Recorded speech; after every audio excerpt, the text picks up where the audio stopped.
नमस्कार विद्यार्थी मित्रांनो, विषय बघू शकता खूप महत्त्वाचा आहे। महाराष्ट्र लोकसेवा आयोगातील 3 रिक्त पदांवर सदस्यांची नियुक्ती करण्याबाबत महाराष्ट्र लोकसेवा आयोगात 1 अध्यक्ष व 5 सदस्यांची पदे मंजूर आहेत।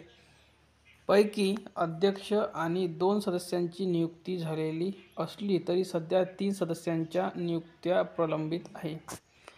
यामुळे पोलीस उपनिरीक्षक भरती, प्राध्यापक भरती यासारख्या अनेक महत्त्वपूर्ण भरती प्रक्रियांना विलंब होत असून अनेक परीक्षांची मुलाखती अभावी निकाल रखडले आहेत।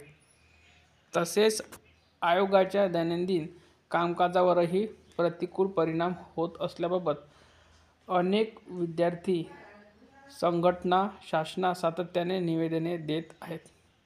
तरी भरती प्रक्रियांना गती मिळावी यासाठी उर्वरित 30 सदस्यांची नियुक्ती तातडीने करण्यात यावी अशी विनंती आहे।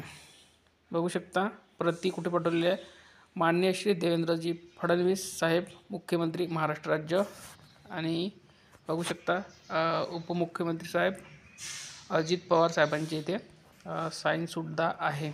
ठीक आहे, उपमुख्यमंत्री महाराष्ट्र राज्य 17/3/2025।